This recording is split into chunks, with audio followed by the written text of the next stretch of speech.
Do you find yourself struggling to get a lot of value out of the Exploration Age in Civ 7?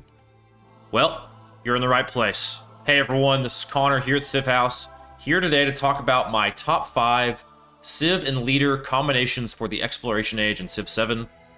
We made one of these videos already talking about the Antiquity Age and kind of walking through some of those Leader and Civ combinations. We heard a lot of good feedback on that, and we really appreciate the support in that video. And so I wanted to come back today and make one for the Exploration Age. So, a couple caveats before we get into this. As I said in the first video, I have not played all of these combinations to an extensive degree. Rob and I worked on this list together. We have collectively played these and think they are all great combinations ranging in a lot of different play styles. So, our first Leader and Civilization combination is actually going to be one that picks up off the last video, where we talked about Confucius and the Han Dynasty and the Antiquity Age.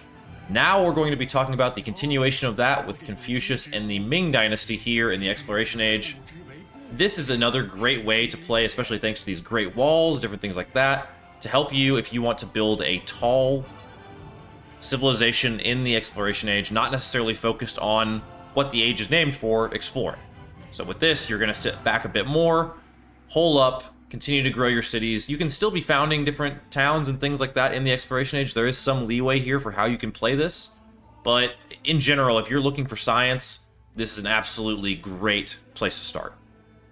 Number 4 on our top Leader and Civilization combinations in the Exploration Age is Ashoka, the World Renouncer, in the Exploration Age with the Shawnee people. So we like this because this is a way to play heavily leaning into food. So the only caveat here is that you're going to need to be on navigable rivers and kind of using those navigable rivers. But in particular, if you can get this unique building here going with +4 and +1 gold for each adjacent resource, scaled with happiness that Ashoka's already going to have kind of brought in from the Antiquity Age, this is an incredible combination that is going to allow you to do some really fun, unique things with happiness and food going from the Antiquity Age to the Exploration Age. We suggest playing the Mississippian Civ in the Antiquity Age, and probably trying to scale into America in the Modern Age in this one. Number 3 on our Exploration Age Leader and Civ combinations is actually going to be our friend Pakakuta here, moving into the Exploration Age with the Incan Empire. So, Pakakuta, this one may be a bit of a natural one here. Pakakuta has a lot of benefit from being holed up into the mountains, and he really doesn't see his full value until you get to the Exploration Age. And this is especially the case because of the ability to get Machu Picchu much early here. Machu Picchu is an unbelievable wonder. If you've tuned into my Let's Play on episode 9 and 10, I am scaling that with Harriet Tubman using the Incan Empire, and it is unbelievable the yields you can get from it.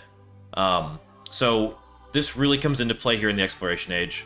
This is one, again, we've talked a lot about playstyles that don't necessarily have you spreading your wings and flying out into the oceans and founding different settlements. This one's a bit the same way, but even though you're going to be setting up in the mountains, you can still be expanding and be looking for other terrains, across the map that have mountain tiles that you can found.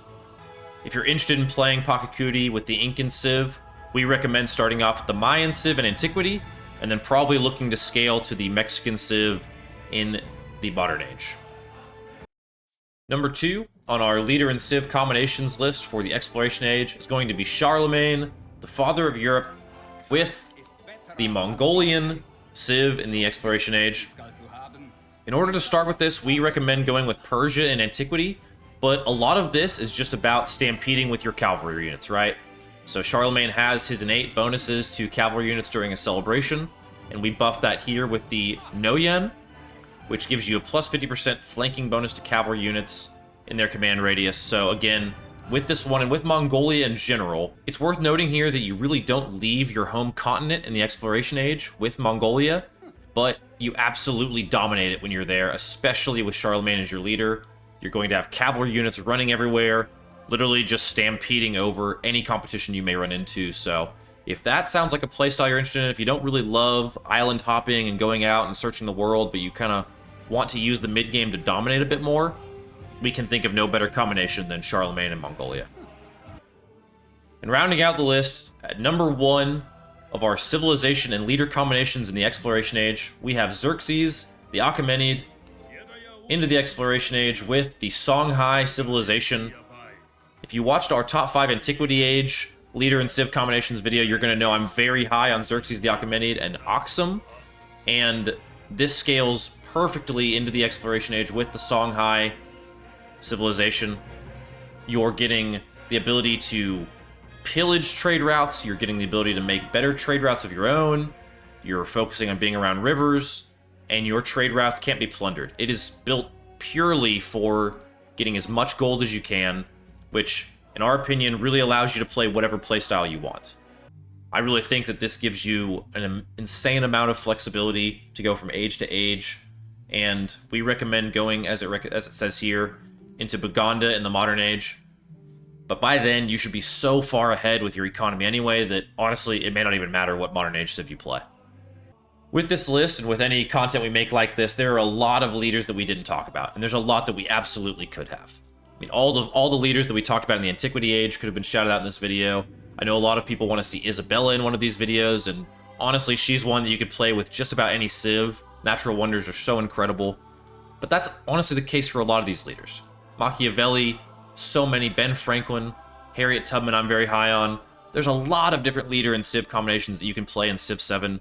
These are just our top 5 that we think go into the Exploration Age really nicely. We've tried a lot of these. I've tried to make a lot of different playstyles work in the Exploration Age, and I'm not super keen, honestly, on hopping around and exploring. I just haven't found a lot of success doing that, and so a lot of these playstyles are maybe aimed towards being a bit taller in the Exploration Age versus being a bit wider.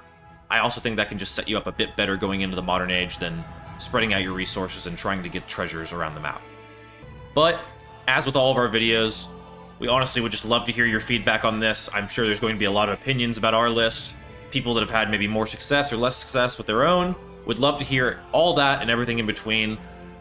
Also want to thank everyone for the support on the channel. We've been really overwhelmed with the support we've had, and we want to keep making good Civ 7 content for you all, and so we're going to keep doing so.